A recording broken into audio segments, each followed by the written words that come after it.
You may wonder what this mysterious board is. It's a solar power manager. Connected to a small solar panel, it can run your IoT projects for months without charging, changing batteries or using wall plugs. In this video, I will show you how to set up such a circuit to keep your projects energy independent. Let's go! It's spring, so the sun is here even in Central Europe. We can take advantage of that and create our tiny power plant. As an example, I will create an independent weather station using Arduino Nano. I know it's cliché, but I want to keep things simple to focus on power management aspects. Step 1. Of course, we need solar panel. For low energy systems, drawing continuous 5-10 milliamps, tiny 2-volt panels like this are enough. For a couple hundred milliamps, I would recommend a bigger but still handy 5 or 6 volt panels, and for heavier tools over 1 amp, even bigger ones. If you are interested, links to all parts are available in the description. Let's say you already get a similar solar panel. Can you connect it directly to the Arduino? Bad idea? It depends on the panel parameters, but it's a big chance the board won't wake up at all, or worse, can get fried. Let's say you are lucky and there is a voltage match, but there is still one big problem. If a cloud covers the sun for 1 second, the system will shut down. We need to add a backup battery. It will provide stable output not only on cloudy days, but also at night. Choosing a battery is super simple. You can reuse one from an old vape or use a old good 18650 cell. By the way, clusters of these cells are used in electric vehicles.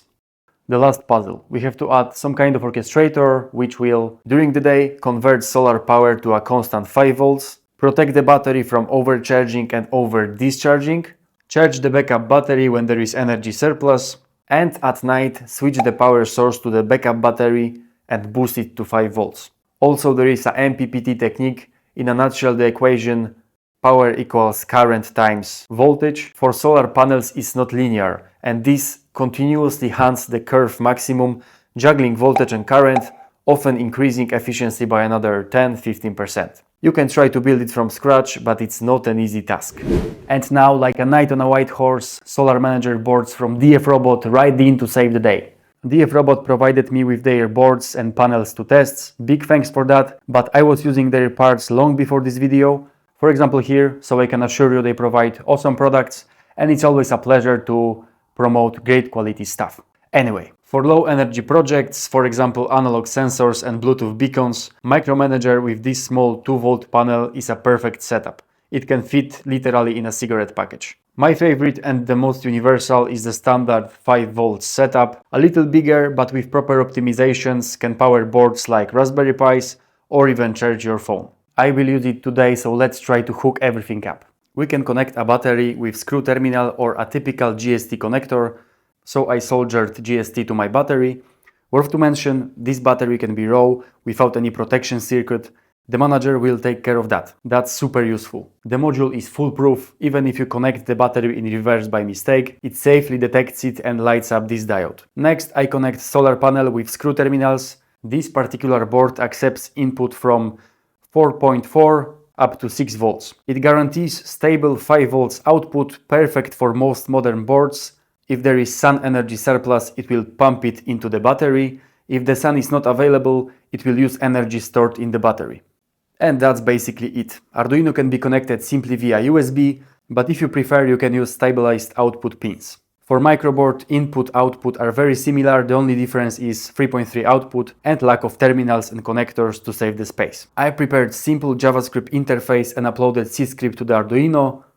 My computer communicates with Arduino using Bluetooth Low Energy.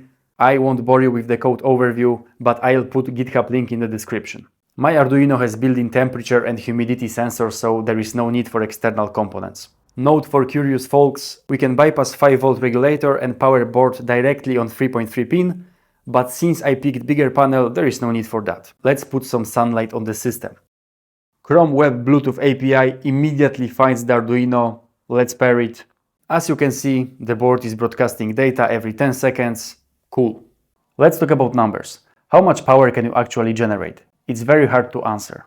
It depends on your geolocation, temperature, air pollution, solar efficiency, solar beam angle, and many others. I estimate my setup with sleep optimization will draw 20 milliamps on average. On sunny days, this panel produces over 300 milliamps per hour, so less than 2 hours of sun exposure to fulfill daily demand. There is cool website globalsolaratlas.info where you can estimate how much sun to expect in your region. Worth to mention, panels still generate electricity even when it's cloudy. Of course, proportionally less, but it's not like a production drops to zero the moment a cloud appears. Money talk. Is it even worth it? Of course, it depends. This kind of setup costs a dozen or so dollars. For that money, you could power Arduino from a wall outlet probably for 5 years. But what if the electricity goes out? Or less extreme, what if you need this system in hard-to-reach place like a greenhouse, a balcony, or a treehouse? That's a perfect use case for solar energy. To sum up, solar powers are a unique source of power. They don't smoke, spin, or make noise. Of course, they can't fully replace conventional energy sources, but I recommend experimenting with solar energy. It's a ton of fun. If you have any question, feel free to ask it in the comments below.